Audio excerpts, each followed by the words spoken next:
Good morning students. तो हमने topic शुरू किया है आपका पॉलीमर्स। हम क्लासिफिकेशन ऑफ पॉलीमर्स पढ़ रहे थे।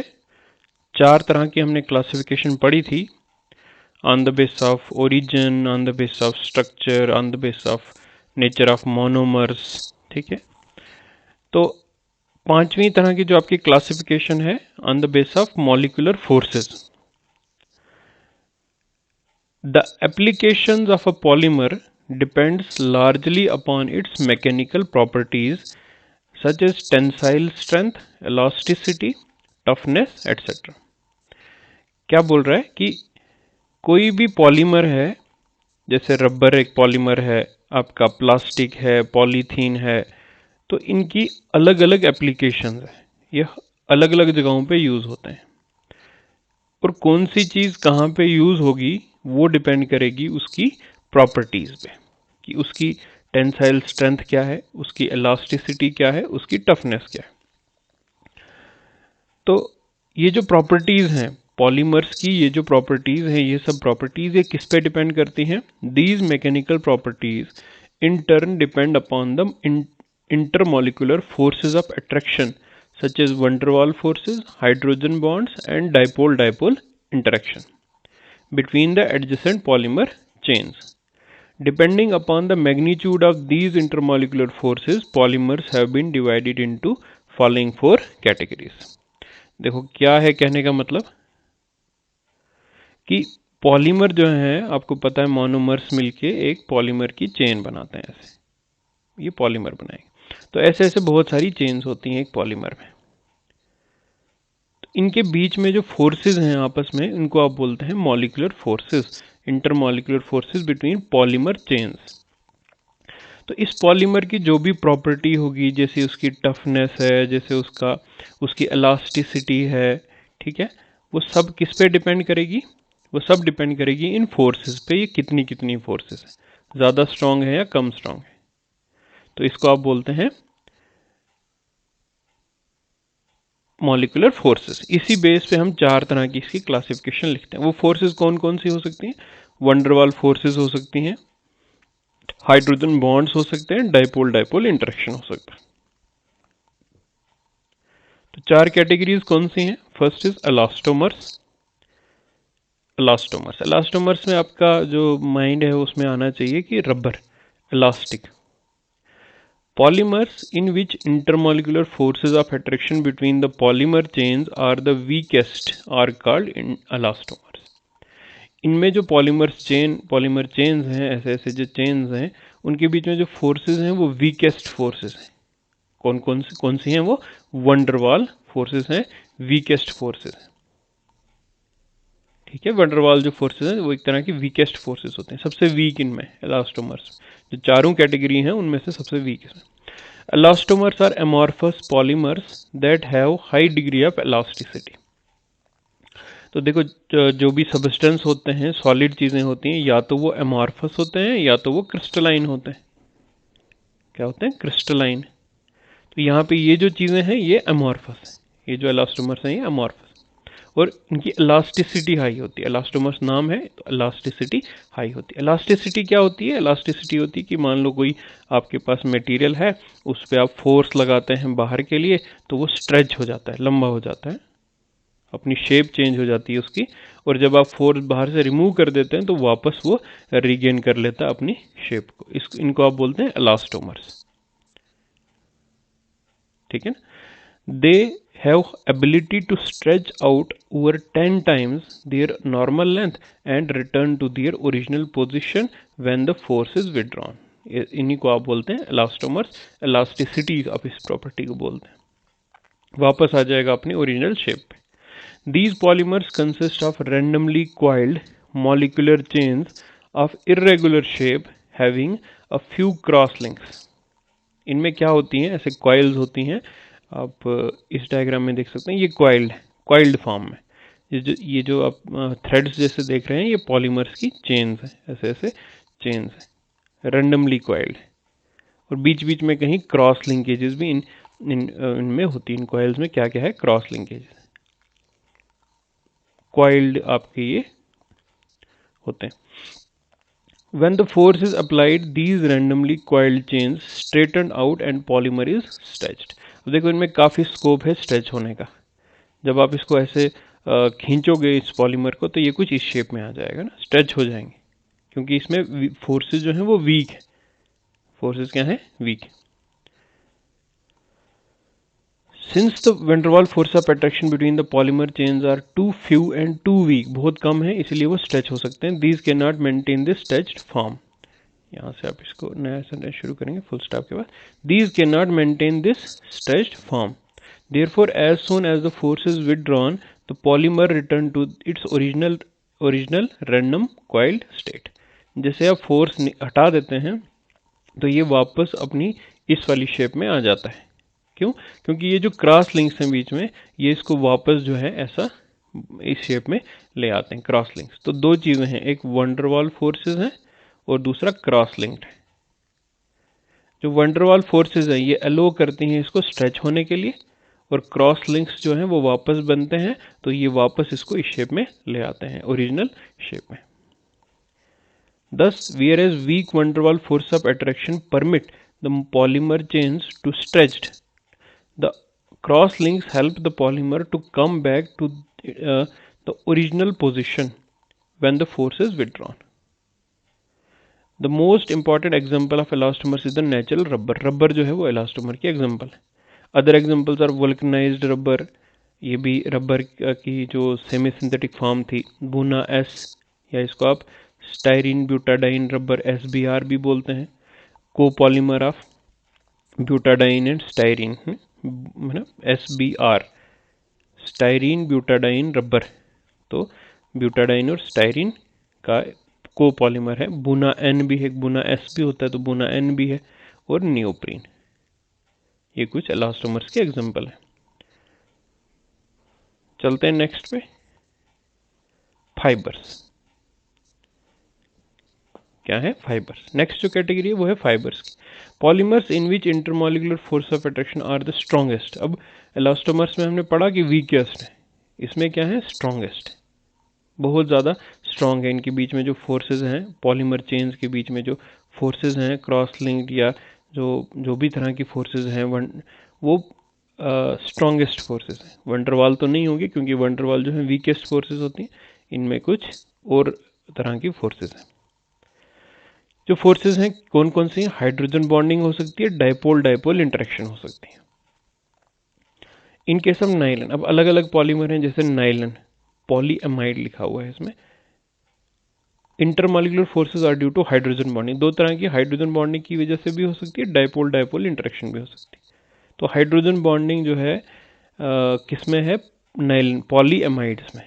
और पॉलीएस्टर, टेरिलीन डेक्रॉन और polyacrylonitrile Orlon Acrilan, they are due to powerful dipole dipole interaction. इनमें पॉलीएस्टर और पॉलीएक्राइलोनाइट्राइल, इनमें है आपके कौन सी फोर्सेस? Dipole dipole. और पॉलीएमाइड्स में है आपकी hydrogen bonding between the polar carbonyl groups and between carbonyl and cyano groups respectively. क्या मतलब है इसका? Due to strong intermolecular force of attraction, fibres have high tensile strength, least elasticity, molecules of these polymers are long, thin, thread-like and hence can be easily packed. As a result, they have high melting point and low solubility. इसका क्या मतलब है? ये देखो, ये आपकी polymer chain है, तो इसमें क्या है? मैंने बोला कि स्ट्रॉन्ग हाइड्रोजन बॉन्डिंग हो सकती है, या डाइपोल डाइपोल इंटरेक्शन भी हो सकती है। क्या है? डाइपोल डाइपोल इंटरेक्शन होती है। हाइड्रोजन बॉन्डिंग किस में होती है? नाइलन में, जिसको पॉलीएमाइड बोलते हैं। पॉलीएमाइड है, नाइलन एक तरह का पॉलीएमाइड है। अमाइड क्या होता है? C+O और NH जो लिंकेज होती है इसको एमाइड बोलते हैं। आपको पता है, हमने पीछे नाइलन पढ़ा, उसमें CONH बॉन्ड बनता है, इसको एमाइड बोलते हैं, तो इसलिए इस नाइलन को बोलते हैं पॉलीएमाइड। उसी तरह से एक इस नाइलन में है हाइड्रोजन हाइड्रोजन बॉन्डिंग। बात करेंगे पॉलीएस्टर की। पॉलीएस्टर, इसमें आपकी होती है डाइपोल डाइपोल, ठीक है, डाइपोल डाइपोल इंटरेक्शन है। और दूसरा जो आपका पॉली एक्राइलो नाइट्राइल, इसमें जो है नाइट्राइल ग्रुप आपका होता है, CN ग्रुप होता है, इसको नाइट्राइल बोलते हैं। तो इसमें भी आपकी डाइपोल डाइपोल इंटरेक्शन ही होती है।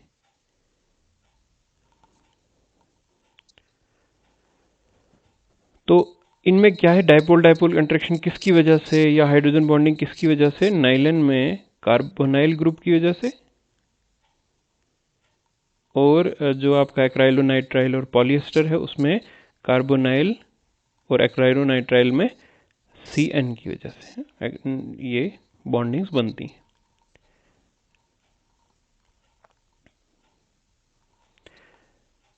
ड्यू टू स्ट्रॉन्ग अब फोर्सेस जो हैं स्ट्रॉन्ग हैं, फाइबर्स हैं, तो फाइबर्स कैसे होते हैं, लॉन्ग, टेंसाइल स्ट्रेंथ उनकी हाई होती है, हाँ, लोड कैरिंग कैपेसिटी जिसको आप बोलते हैं, टेंसाइल स्ट्रेंथ मतलब ज़्यादा लोड ले सकते हैं। मॉलिक्यूल्स ऑफ पॉलीमर लॉन्ग होते हैं, thin, thread like, and hence can be easily packed. As a result they have high melting point and low solubility. देखो थोड़ा सा ये यहाँ पे बनाया हुआ है कि अगर आप अलोंग द लेंथ इनको आप खींचते हैं तो ये स्ट्रांग होते हैं along the length, but along they are weak at the right angle. अगर आप ऐसे और ऐसे ऊपर और नीचे इसको ऐसे खींचते हैं इस थ्रेड को, तो ये वीक होती हैं फोर्सेस। ना थर्ड इज योर थर्मोप्लास्टिक्स। यहाँ पे थोड़ा मिस यहाँ पे दिख नहीं रहा, इट इज थर्मोप्लास्टिक्स। देखो अब आप, और लास्ट वाला है थर्मो सेटिंग प्लस। इन दोनों को आप ऐसे कंपैरिजन में देखेंगे, थर्मोप्लास्टिक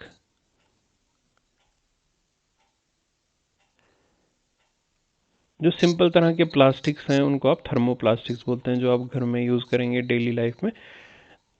मतलब मान लो एक प्लास्टिक होगा, वो हार्ड होगा रूम टेम्परेचर पे, उसको अगर आप हीट करते हैं, हीट, तो क्या बन जाएगा, वो सॉफ्ट बन जाएगा, और उसके बाद उसको दोबारा कूल करेंगे तो वो फिर हार्ड बन जाएगा।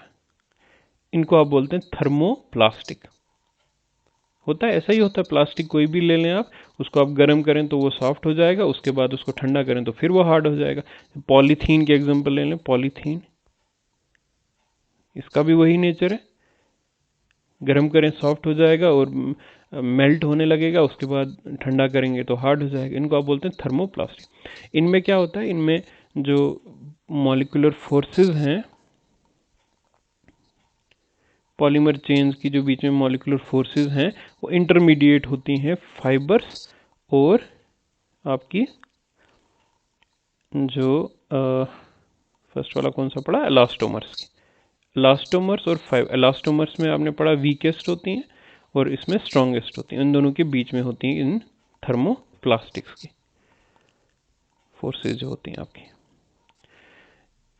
Intermolecular force of attraction are in between those of elastomers and fibers are called thermoplastics.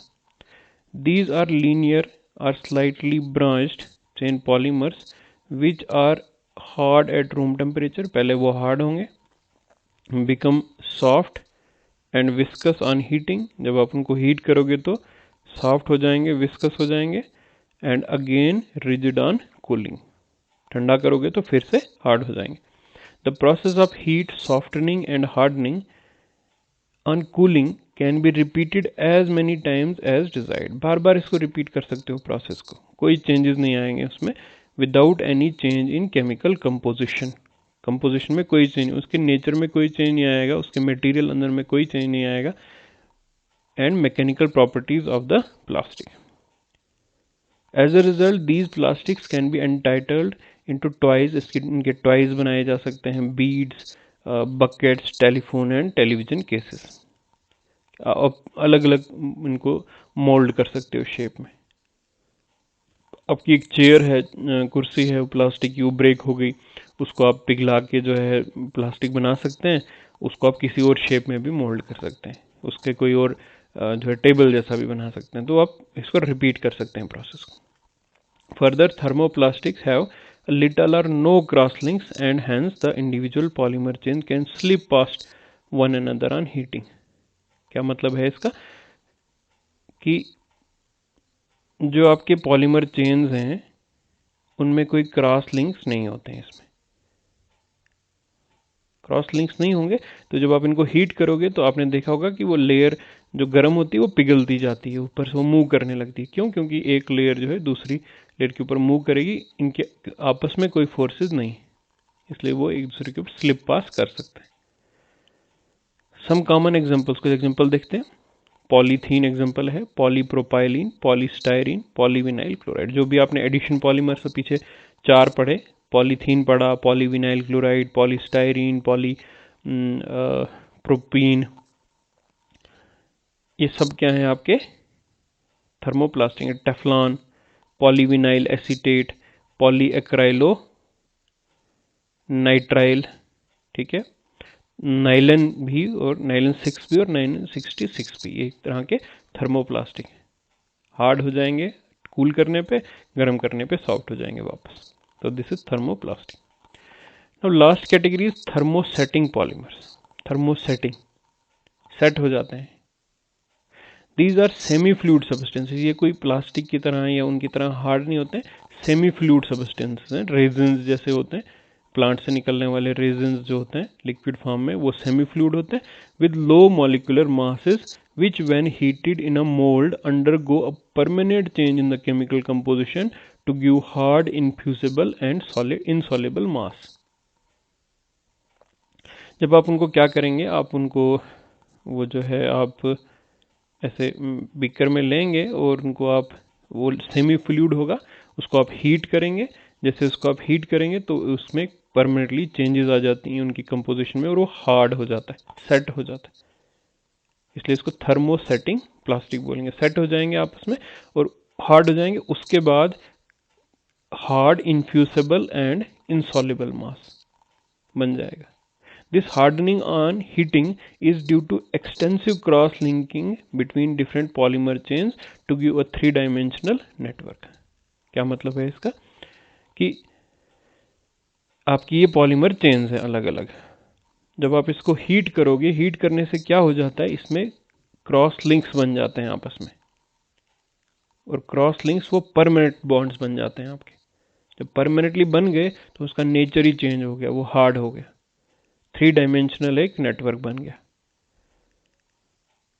इनको आप बोलते हैं थर्मोप्लास्टिक, थर्मोसेटिंग प्लास्टिक। एग्जाम्पल आप अगर इसमें लिखना चाहें तो एग्जाम्पल में आप लिख सकते हैं इसमें जैसे